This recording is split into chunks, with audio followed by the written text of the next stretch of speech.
Good morning. Today we will have the first module of machine learning, part C. I will talk about hypothesis space and inductive bias. We will give a brief introduction to this, so that when we talk about different machine learning algorithms, we can refer to this discussion. So, as we have seen that in inductive learning or prediction,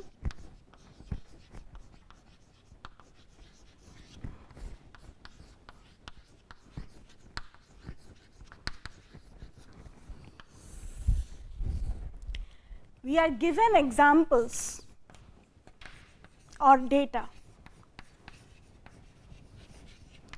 and the examples are of the form as we have seen x, y, where x for a particular instance, x comprises of the values of the different features of that instance, and y is the output attribute. And we can also think of that as being given x and fx. So, if you assume that the output of an instance is a function of the input vector, input feature vector, and this is the function that we are trying to learn, we are given x fx pairs as examples, and we want to learn x. For a classification problem, in the earlier class we talked about two types of supervised learning problems, classification and regression, depending on whether the output attribute type is discrete valued or continuous valued. In classification problem, this function fx is discrete. In regression, the function fx is continuous, and we can also, apart from classification and regression, in some cases we may want to find out the probability of a particular value of y. So, for those problems where we look at probability estimation,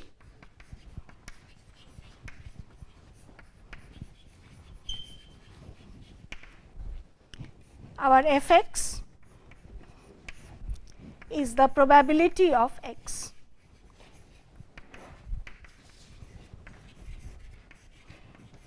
Okay. So, these are the types of inductive learning problems that we are looking at. Why do we call this inductive learning? We are given some data and we are trying to do induction to try to identify a function which can explain the data. So, induction as opposed to deduction.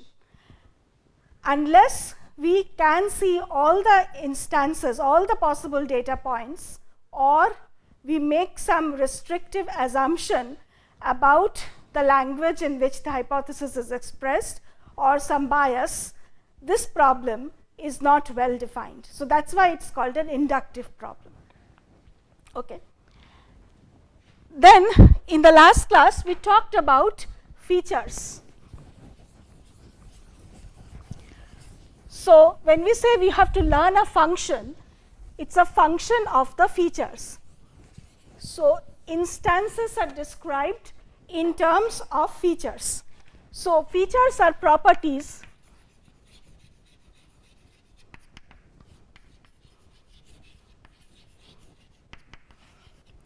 that describe each instance.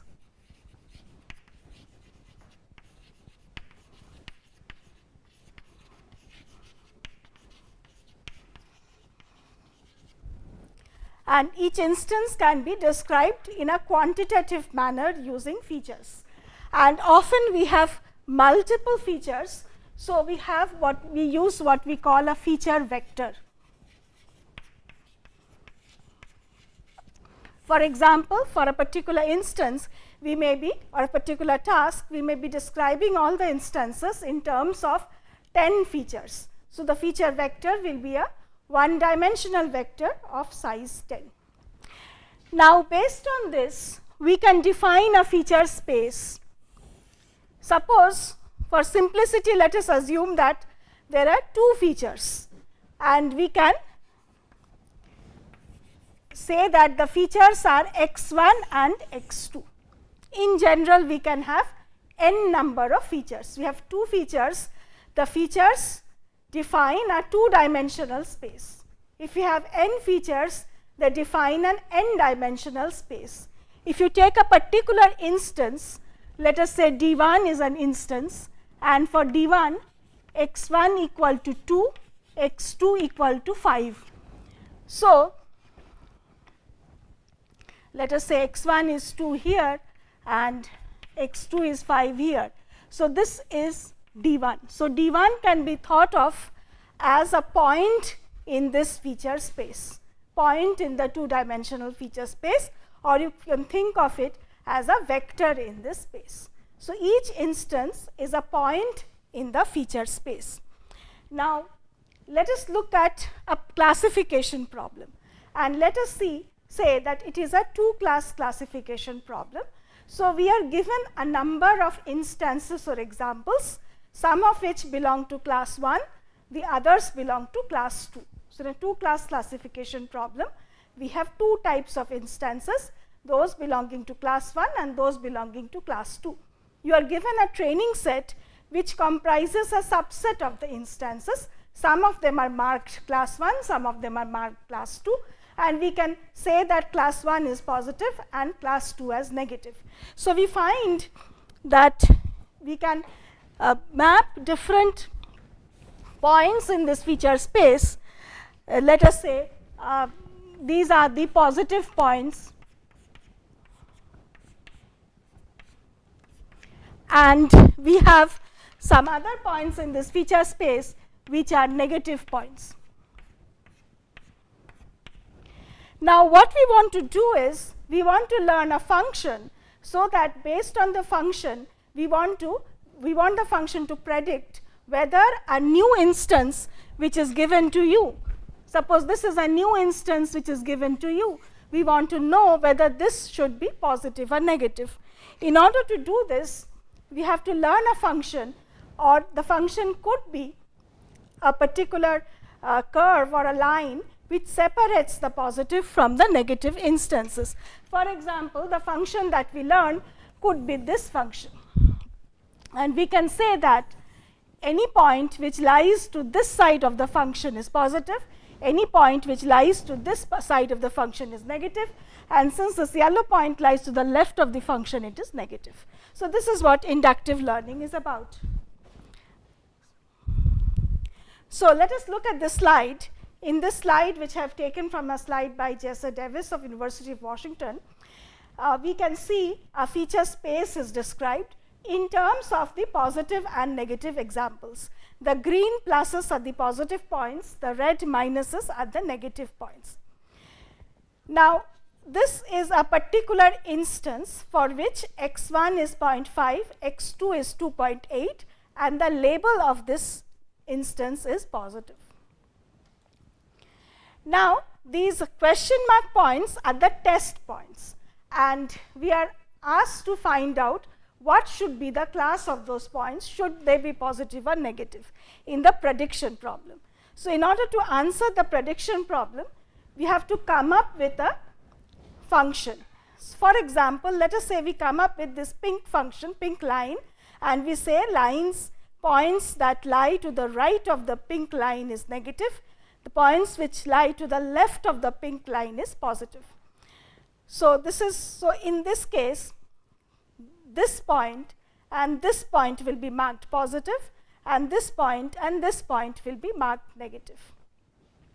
So, this pink line is the function that we have come up with, and so this is a hypothesis or function that we use to do our prediction. Now, we could have, instead of this particular line, we could have hypothesized other functions.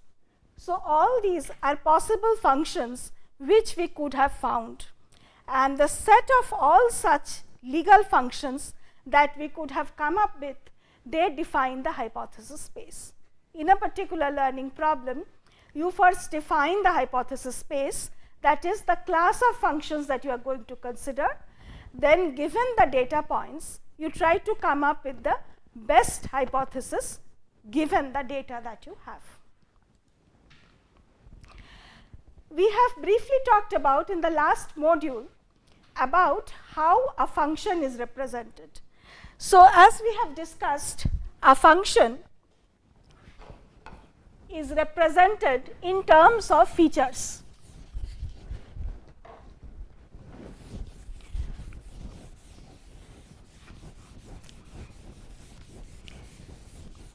There are two things that we need in order to describe a function. We have to decide the features or the vocabulary, and we have to decide the function class or the type of function or the language of the function that we will be using. So, based on the features and the language, we can define our hypothesis space. Various types of representations have been considered for making predictions. For example, we just saw that we could have a linear function to act as a discriminator between two classes. We will, in a subsequent class, we will look at a representation by using a structure which we called a decision tree, where at a decision tree is a tree where at every node we take a decision based on the value of an attribute, right? And based on that we go to different branches. So, at every node we make a decision based on the value of an attribute, and every leaf node is labeled by the value of y. So, decision tree is a type of representation. Linear function is one type of representation. You could also have multivariate linear function. You can have neural networks. These are some examples of representations, and we have some examples in the slide here. A decision tree, a linear function, a multivariate linear function, a single layer perceptron, the basic unit of a neural network, a multi-layer neural network. These are some of the representations that we will talk about later in this class. So, once you have chosen the features and the language or the class of functions, what you have is a hypothesis space.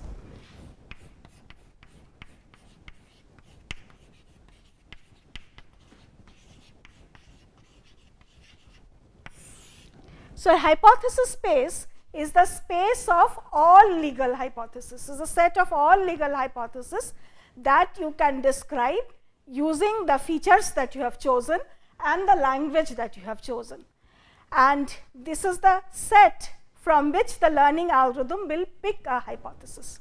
So, hypothesis space, we may represent a hypothesis space by H, and the learning algorithm outputs a hypothesis H belonging to H. This is the output of a learning algorithm.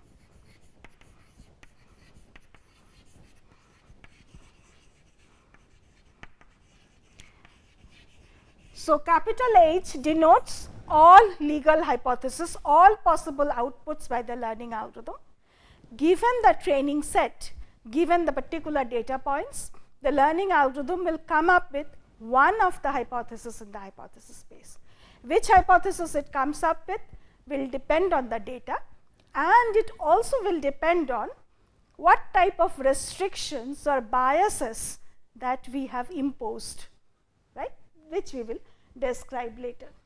So, supervised learning we can think of is a device which explores the hypothesis space or which searches the hypothesis space in order to find out one of the hypotheses which satisfies certain criteria.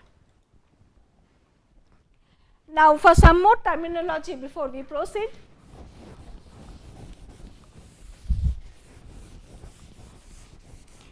we have already talked about an example as x, y, the value of the input and the value of the output, x y pair. Training data is a set of examples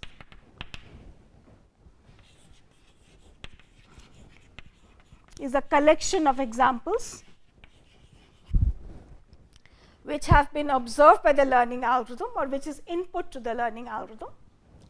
We have instance space or feature space which describes all possible instances. So, if we have two features x1 and x2, and let us say x1 takes value between 0 and 100, x2 takes value between 0 and 50, and all points in this plane can describe an instance. So, this is the instance space. So, instance space is the set of all possible objects that can be described by the features. And we are trying to learn a concept C. Let us think of a classification problem where we have a particular class that we are trying to learn. So, let us think of a two-class classification problem. We can define one of the classes as positive, the other as negative. We can think of the positive examples as the concept which we are trying to learn. So, out of all possible objects that we can describe in the instance space, a subset of those objects are positive, that is, they belong to the concept. So, the concept C can be a subset of the instance space X, right. So, which define the positive points. C is unknown to us, and this is what we are trying to find out. In order to find out C, we are trying to find a function f. So, f is what we are trying to learn. What is f? F is a function which maps every input x to an output y. Now, what is the difference between C and f? F is a function used to describe the concept. They may be same, they may be different, because f is defined by the language and the features that you have chosen. So, there is a subtle difference between f and C. Now, what you are trying to do in learning is, given a hypothesis space H, you are trying to come up with a hypothesis small h belonging to the hypothesis H that approximates f. You want to find H that approximates f based on the training data that you have been given. Now, the set of hypotheses that can be produced can be restricted further by specifying a language bias. So, hypothesis space defines all possible set of hypotheses. You can restrict hypothesis by defining some bias.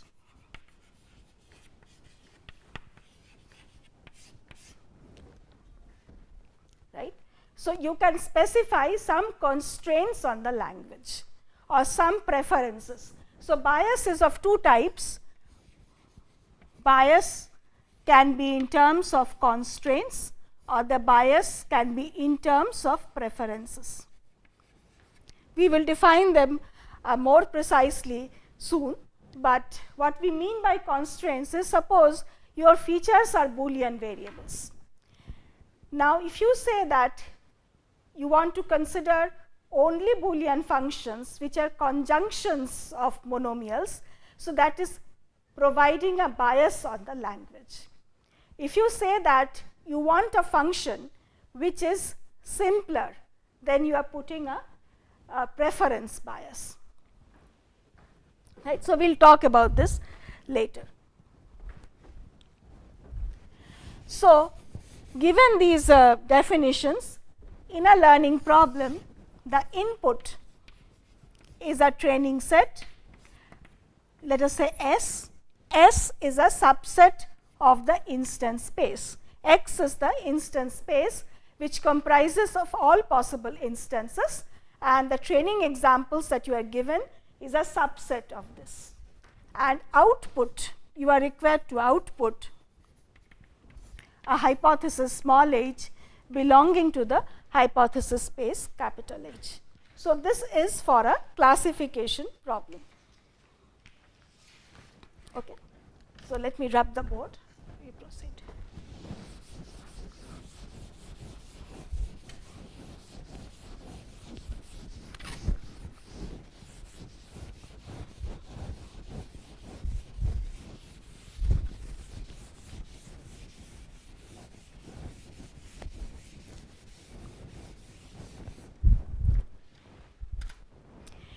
Now, let us look at hypothesis space. Now, suppose we look at functions, just to take an example, we take features which are Boolean. Suppose x1, x2, x3, x4 are 4 features and they are Boolean features. The value of the features are true or false. Now, if there are 4 Boolean features, and how many possible instances can you have? In a particular instance, x1 can be true or false, 0 or 1, x2 can be 0 or 1, x3 can be 0 or 1, x4 can be 0 or 1. So, there are 2 to the power 4 or 16 possible instances. So, number of possible instances is 2 to the power 4 or 60. Now, how many possible functions are there? How many Boolean functions are possible?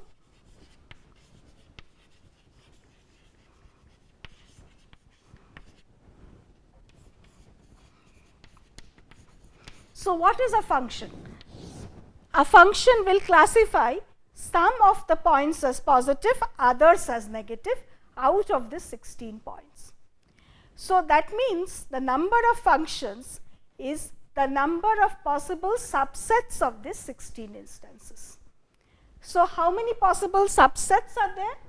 There are 2 to the power 16 subsets, or 2 to the power 4 subsets. Instead of 4 Boolean variables as features, if you had n Boolean features, then the number of possible instances will be 2 to the power n, and number of possible functions will be 2 to the power n. So, this is the size of the hypothesis space. As you can see, the hypothesis space is very large and it is not possible to look at every hypothesis individually in order to select the best hypothesis that you want. So, what do? You put some restrictions on the hypothesis space. You can put some restrictions. So, you select a hypothesis language.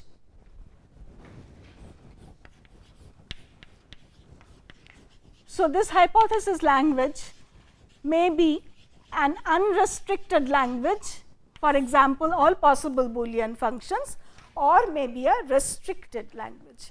We have seen already some examples of hypothesis languages, decision tree, linear functions, neural networks, etc. There could be polynomial function, linear function, there could be conjunction Boolean formulas, CNF Boolean formulas, unrestricted Boolean formulas. So, you choose a hypothesis language. The hypothesis language, if you restrict the hypothesis language reflects a bias.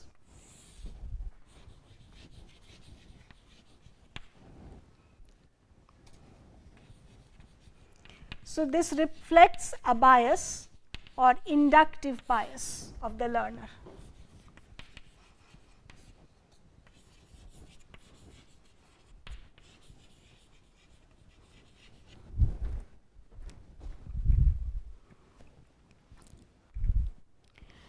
Now, so let us define formally what is inductive bias. So, when we choose a hypothesis space, we need to make some assumptions. And there, as I said, there are two types of assumptions that you can make. You can put a restrictions on the type of functions. That is, you can say, instead of considering all Boolean formulas, we are going to consider only conjunctive Boolean formulas. You can say that for a regression problem, you can say that we are looking at linear functions, or you can say that we can looking at 4th degree polynomials or nth degree polynomials, or we can say we look at any polynomial. So, specifying the form of the function is called restriction bias. The second type of bias that you can use is preference bias, where given a particular language that you have chosen, you say that I am considering all possible polynomials, but I will prefer polynomials of lower degree. So, you can say that I am considering all possible Boolean functions, but I want a Boolean function which can be described in small size. So, you can put different types of bias on your learning algorithm. So, inductive learning means to come up with a general function from training examples. Given some training examples, you want to generalize. So, you construct a hypothesis H, you are given some training examples which comes from a concept C, and you want to find out a hypothesis H. You can come up with a hypothesis that is consistent with all the training examples given. Then such hypotheses are called consistent hypothesis. It is sometimes not possible to come up with a consistent hypothesis, and sometimes we will not come up with a consistent hypothesis. But even when you are coming up with the consistent hypothesis, given a hypothesis space and given a training data, multiple possible consistent hypotheses can be there, and you have to select which one of them you want to output based on your preference bias. The hypothesis that you want to output is most often you are guided by, you want to come up with a hypothesis that generalizes well over the unseen examples. You form your hypothesis based on the training data, but you want to come up with an hypothesis that doesn't just do well on the training data, but is likely to do well on unseen data. Now, inductive learning is an ill-posed problem. If you do not look at all, suppose your hypothesis space is all Boolean formulas, and if you do not look at all the 2 to the power n possible examples, if you look at a subset of those examples, multiple possible hypotheses are possible, and they will behave differently with the rest of the examples. So, you cannot come up with the correct hypothesis by logical means, by which is guaranteed to be true, without seeing all the training examples. So, inductive learning is a ill-posed problem. You are looking for generalization guided by some bias or some criteria.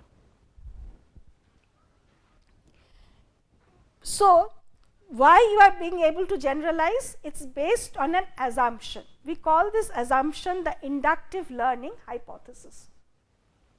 The hypothesis states that a hypothesis H is found to approximate the target function C well over a sufficiently large set of training examples. So, if you come up with an hypothesis which has a low training error over a sufficiently large training set, you expect that hypothesis to do well on unseen examples. So, this is the inductive learning hypothesis. And learning can be looked upon as searching through the hypothesis space based on the training examples and the bias that you have imposed. There are different types of bias. For example, one classical bias is a bias called Occam's razor. Occam's razor states that you will prefer the simplest hypothesis. So, this is a principle, or this is a philosophical principle, that if something can be described in a short, short language, that hypothesis is to be preferred over a more complex hypothesis. And there are other types of inductive bias, like minimum description length, like maximum margin, etc., which will be only can be explained when we talk about the specific algorithms where such biases is used. So, in machine learning, you have to come up with a good hypothesis space. You have to find an algorithm that works well with the hypothesis space. You have to come up with an hypothesis that algorithm that works well with the hypothesis space, and outputs an hypothesis that is expected to do well over future data points. And you have to understand what is the confidence that you have on the hypothesis. And these are the things that we will discuss. So, machine learning, coming up with a function, is all about doing generalization. And when you are doing generalization, you can make some errors. And the errors are of two types: bias errors and variance errors.